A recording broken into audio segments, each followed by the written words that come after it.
जय हिंद, वंदे मातरम।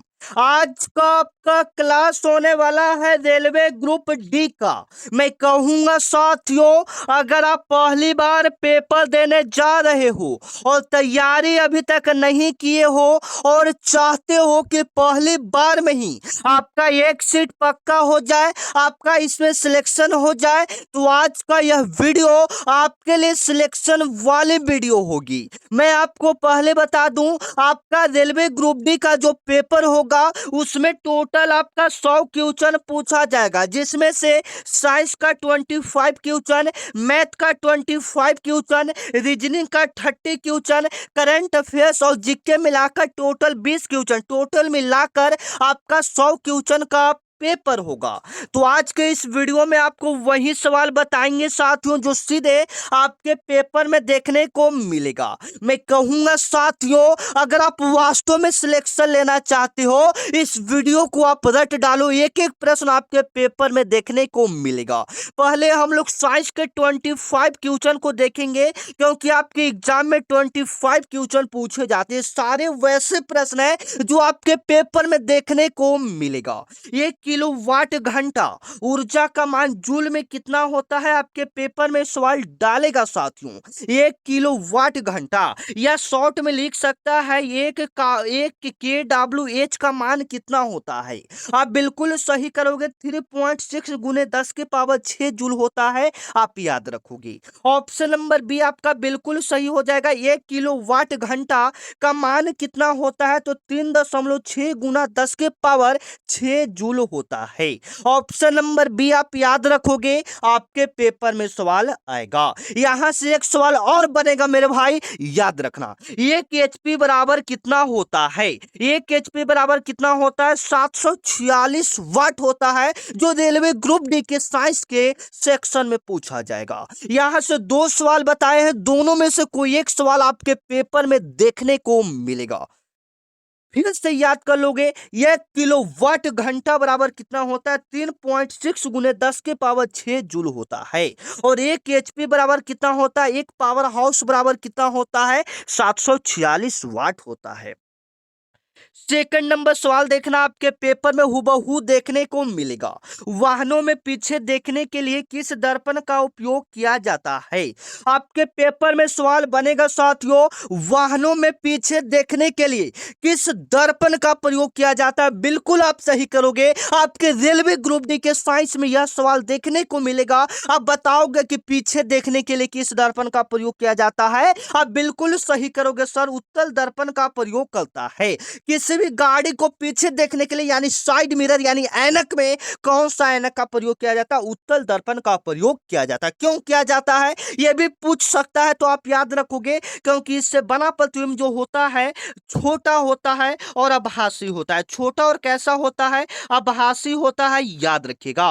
उत्तल दर्पण द्वारा बना प्रतिबिंब छोटा और आभासी होता है। और यहां से और भी सवाल बनेगा, दांत देखने वाला जो डॉक्टर होता है, जिसको दंत विशेषज्ञ कहते हैं, वह किस दर्पण का उपयोग करते हैं? आपके पेपर में सवाल बनेगा, दंत विशेषज्ञ किस दर्पण का उपयोग करते हैं? आप बिल्कुल सही करोगे, अवतल दर्पण का प्रयोग करते हैं। Option number A, option number A आप अपने एग्जाम में बिल्कुल सही करके आओगे। और भी यहां से और भी सवाल बनता है साथियों, गाड़ियों की हेडलाइट में, जैसे में आप साइड मिरर पीछे देखने का बात करा, लेकिन हम हेडलाइट की बात करें, बल्ब जो लगा रहता है गाड़ी में, उसमें कौन सा दर्पण लगा रहता है? ये सवाल आपके पेपर में बनेगा मेरे भाई, याद रखना, अवतल दर्पण। सिर्फ आप याद रखोगे, जो ऐनक रहेगा, शीशा गाड़ी वाला रहेगा, उसमें उत्तल दर्पण का प्रयोग किया जाएगा। मेरा इतना बात को आप समझ लो, आप अपने एग्जाम में 1 से 2 प्रश्न सही करके आओगे।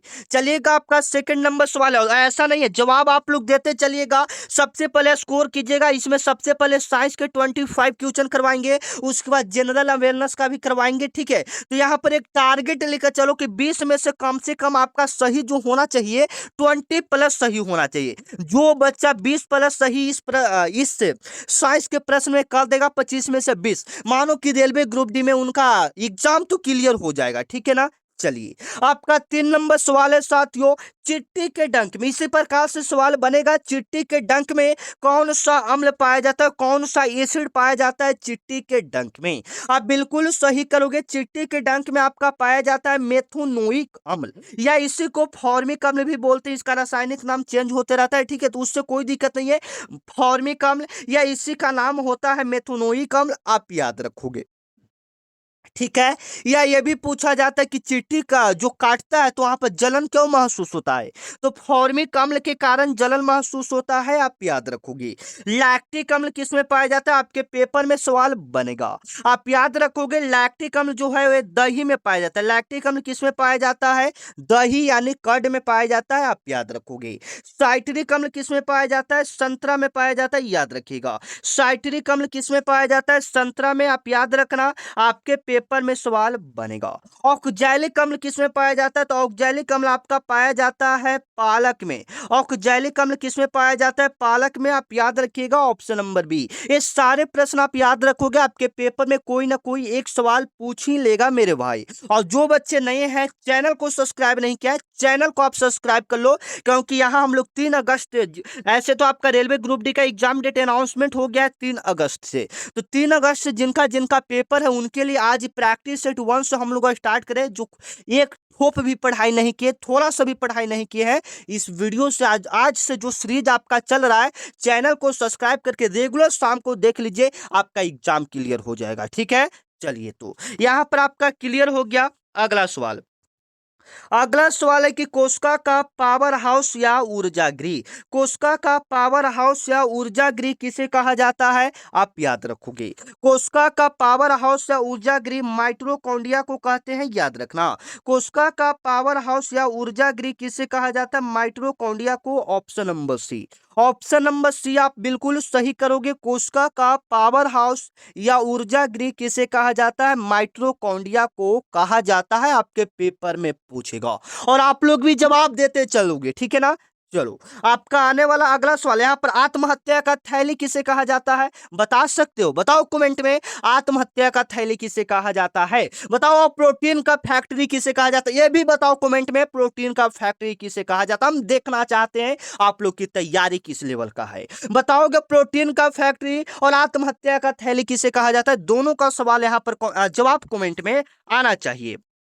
चलो, आपका आने वाला अगला सवाल देखना, विद्युत धारा का SI मात्रक क्या होता है, बिल्कुल सिंपल लेवल का सवाल यहाँ पर डाल दिया है, तो काफी सारे बच्चे का option number C, option number C बिल्कुल सही है।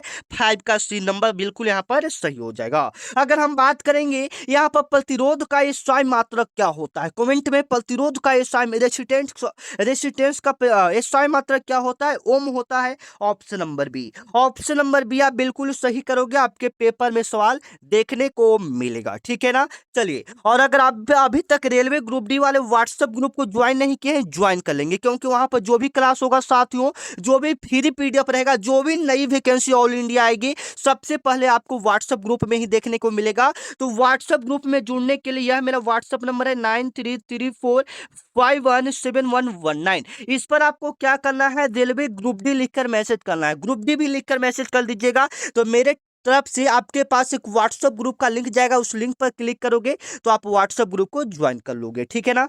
चलिए, तो इसका राइट आंसर तो काफी सारे बच्चे दे दिए हैं, आप लोग भी दे दीजिएगा। आपका आने वाला अगला सवाल है, आधुनिक आवर्त सारणी में कुल कितने समूह और कितने आवर्त हैं, आपके पेपर में सवाल बनेगा, कुल कितने समूह और कुल कितने आवर्त हैं, बताओगे। जैसे में जो मॉडर्न पीरियोडिक टेबल है उसको किसने दिया था, तो आप याद रखोगे, उसको मोस्ले ने दिया था। किसने दिया था, मोस्ले ने दिया था, आप याद रखोगे।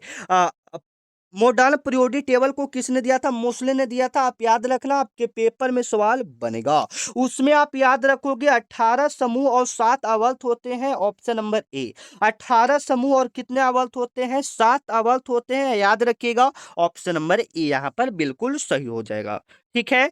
चलो, लाल रक्त कणिकाओं आरबीसी का जीवन काल लगभग कितना होता है? और एक बार कमेंट करके बताओगे आपको क्लास कैसा लग रहा है। अगर इसमें कुछ सुधार चाहिए, आवाज, वीडियो क्वालिटी, कंटेंट में कुछ भी सुधार चाहिए या कुछ और का क्लास चाहिए, कमेंट करके बताओगे। लाल रक्त कणिकाओं आरबीसी का जीवन काल लगभग कितना दिनों का होता है साथियों, बताओगे। ये जो होता है 120 दिन का होता है, ऑप्शन नंबर ए। लाल रक्त कणिकाओं आरबीसी का जीवन काल लगभग कितना होता है? 120 दिन का होता है, ऑप्शन नंबर ए आप याद रखोगे। कभी कभी पूछा जाएगा आरबीसी का पूरा नाम क्या होता है, आप बिल्कुल सही करोगे, रेड ब्लड सेल्स होता है, आप याद रखोगे। ठीक है, चलो आपका आने वाला अगला सवाल है सातवां, पृथ्वी पर किसी वस्तु का भार 60 न्यूटन है तो चंद्रमा पर भार कितना होगा। आपसे सवाल कर रहा है कि पृथ्वी पर किसी वस्तु का भार यानी वेट जो है 60 न्यूटन के बराबर है, तो चंद्रमा पर उसका भार कितना होगा। तो 1/6 चंद्रमा पर होता है भाई, मैंने कम जाता है। जैसे मान लो कि आपका पृथ्वी पर भार है 60, तो वहां पर 1/6 कमेगा, तो यानी 10 kg वहां पर आपका वजन दिखाएगा। चंद्रमा पर जाओगे तो चंद्रमा पर वेट आपका कितना दिखाएगा, 10 kg दिखाएगा। ठीक है, चलो आपका आने वाला अगला सवाल देखना आपके पेपर में बनेगा। लोहे पर जंग लगना किस प्रकार का अभिक्रिया का उदाहरण है। आपके पेपर में सवाल बनेगा, लोहे पर जंग लगना किस प्रकार की अभिक्रिया का उदाहरण है। ऑक्सीकरण अभिक्रिया का उदाहरण है, ऑप्शन नंबर बी। लोहे पर जंग लगना किस प्रकार की अभिक्रिया का उदाहरण है, ऑक्सीकरण अभिक्रिया का उदाहरण है, ऑप्शन नंबर बी आप याद रखोगे। 10 नंबर आपका सवाल है साथियों, हम लोग थोड़ा फास्ट करेंगे क्योंकि हमारे पास अभी बहुत प्रश्न है करवाने के लिए। ठीक है, मानव मस्तिष्क का, मानव जो ह्यूमन ब्रेन है उसका सबसे बड़ा भाग कौन सा है। मानव मस्तिष्क का सबसे बड़ा भाग कौन सा है साथियों, आप याद रखोगे। मानव मस्तिष्क का सबसे बड़ा भाग सेरिब्रम, जिसको प्रम मस्तिष्क भी कहते हैं, सेरिब्रम या उसको प्रम मस्तिष्क भी कहते हैं, आप याद रखोगे। मानव मस्तिष्क का सबसे बड़ा भाग क्या है, सेरिब्रम, या उसको प्रम मस्तिष्क कहते हैं, ऑप्शन नंबर ए। ठीक है, याद रखोगे। ऑप्शन नंबर ए आपका यहां पर क्या हो जाएगा, बिल्कुल सही हो जाएगा। आपका आने वाला अगला सवाल है, ध्वनि की चाल सबसे अधिक किस माध्यम में होती है। बिल्कुल आप सही करोगे, ध्वनि की जो चाल होती है वो सबसे ज्यादा किस माध्यम में होता है। बिल्कुल आप सही करोगे, निर्वात में। ऑप्शन नंबर ए आप बिल्कुल सही करना, निर्वात में ध्वनि की चाल जो होती है सबसे अधिक होती है, option number A. Option number A आप बिल्कुल सही करोगे। चलिएगा 12 नंबर आपका सवाल है, बेकिंग सोडा या खाने का सोडा का रासायनिक सूत्र क्या होता है। बेकिंग सोडा या खाने के सोडा का रासायनिक सूत्र क्या होता है, बिल्कुल आप सही करोगे, NaHCO3 होता है, NaHCO3 बेकिंग सोडा यानी खाने वाला सोडा का रासायनिक सूत्र होता है। आप याद रखना, आपके पेपर में सवाल यह देखने को मिलेगा हूबहू। ठीक है ना, चलो अच्छा ये बता सकते हो किसका सूत्र है NaCl, कमेंट करके बताओ NaCl किसका सूत्र है।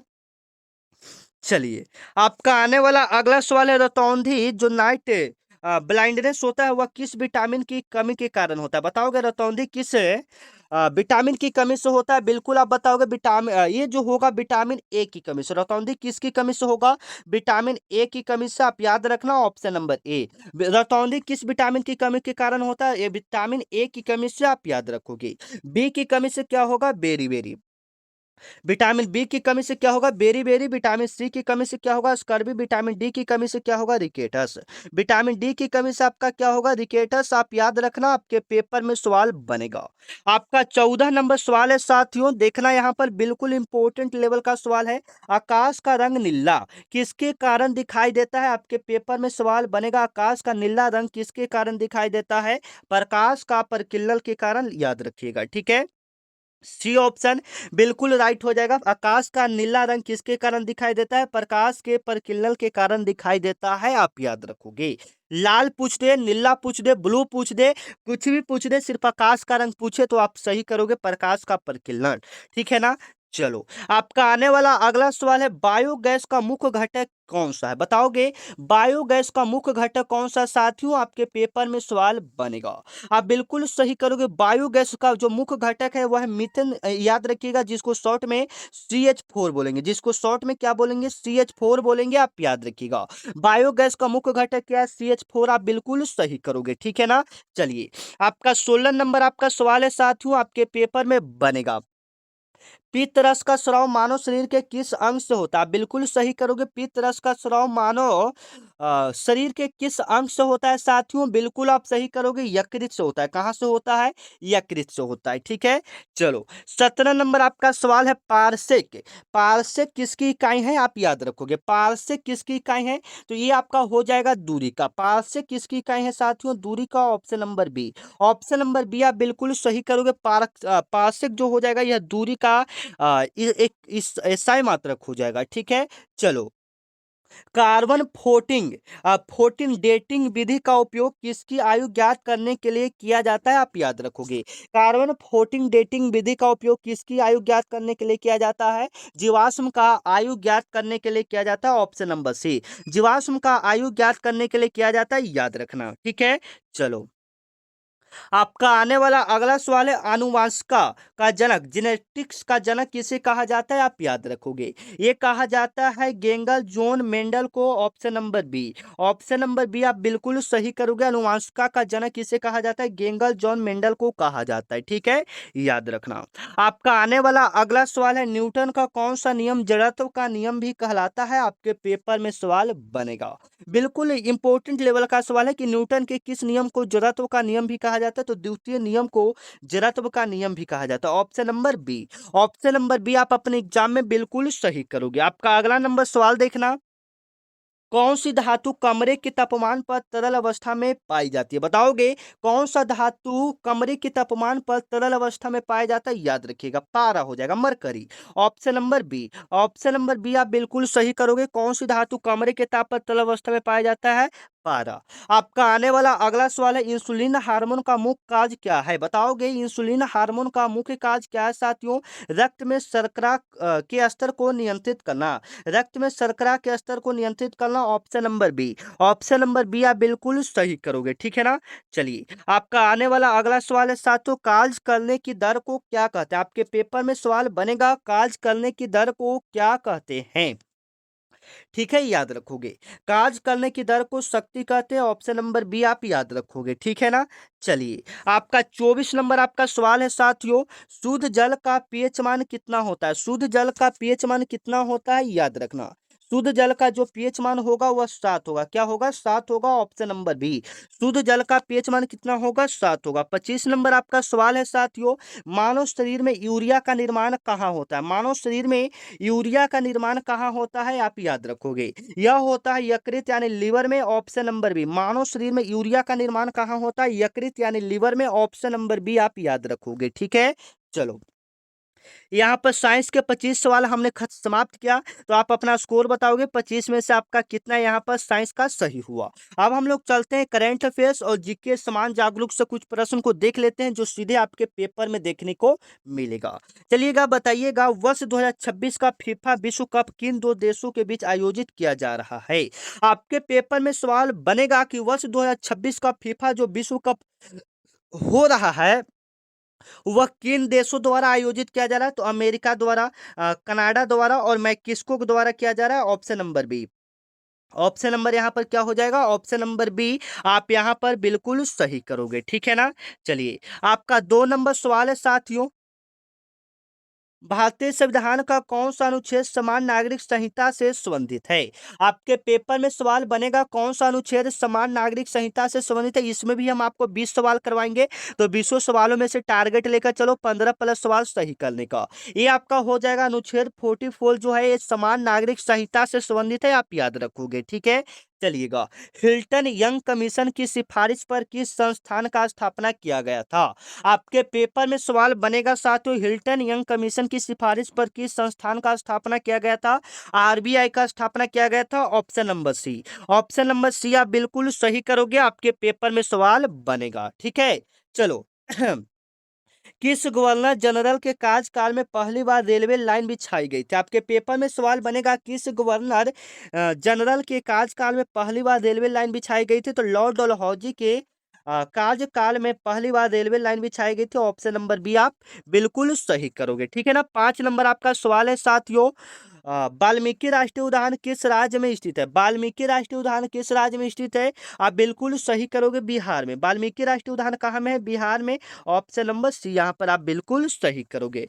6 नंबर आपका सवाल है साथियों, प्रसिद्ध ऐतिहासिक पुस्तक मुद्रा राक्षस के लेखक कौन थे? आपके पेपर में सवाल बनेगा, प्रसिद्ध जो पुस्तक मुद्रा राक्षस था उसका लेखक कौन थे साथियों? आप याद रखोगे। उसका लेखक हो जाएंगे Vishakha Datta, option number C. उसका लेखक कौन हो जाएंगे? Vishakha Datta, option number C. 7 number आपका सवाल है साथियों, भारत के पहले मरणोपरांत भारत रत्न प्राप्तकर्ता कौन है? यानी मरने के बाद भारत रत्न से सम्मानित व्यक्ति का नाम क्या है? तो लाल बहादुर शास्त्री, आप याद रखिएगा, ऑप्शन नंबर ए। आपका 8 नंबर सवाल है साथियों, किस संशोधन द्वारा मतदान की आयु 21 वर्ष से घटाकर 18 वर्ष कर दिया गया था? आप याद रखोगे। ये आपका होगा 61वां संशोधन के तहत, option number C. Option number C आप यहाँ पर बिल्कुल सही करोगे, ठीक है ना।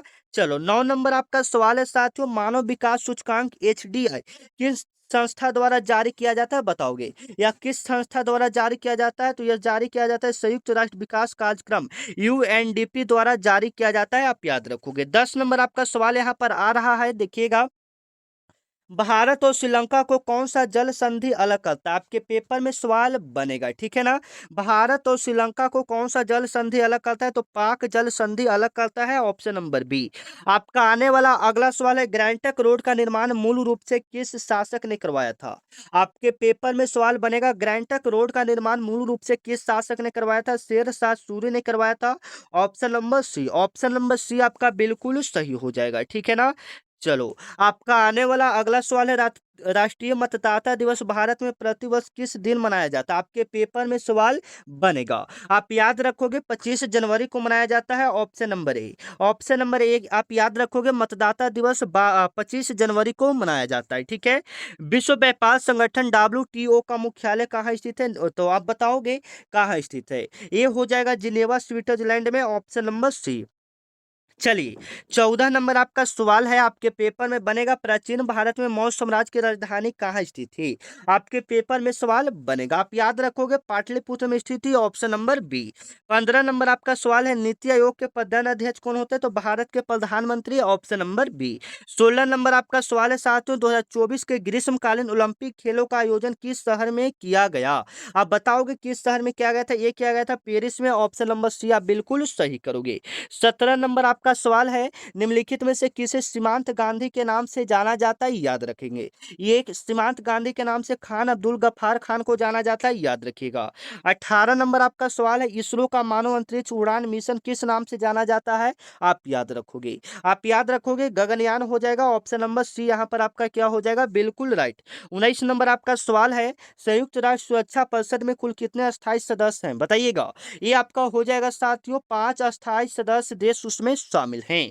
20 नंबर और आज का आखिरी सवाल आपका है कि पटना में स्थित गोलघर का निर्माण किस उद्देश्य से किया गया था? अनाज के भंडारण के लिए, ऑप्शन नंबर बी आपका यहाँ पर क्या हो जाएगा? बिल्कुल राइट होगा। मिलते हैं नेक्स्ट वीडियो में, तब तक के लिए जय हिंद, वंदे मातरम। टेलीग्राम ग्रुप को ज्वाइन कर लोगे, डिस्क्रिप्शन में लिंक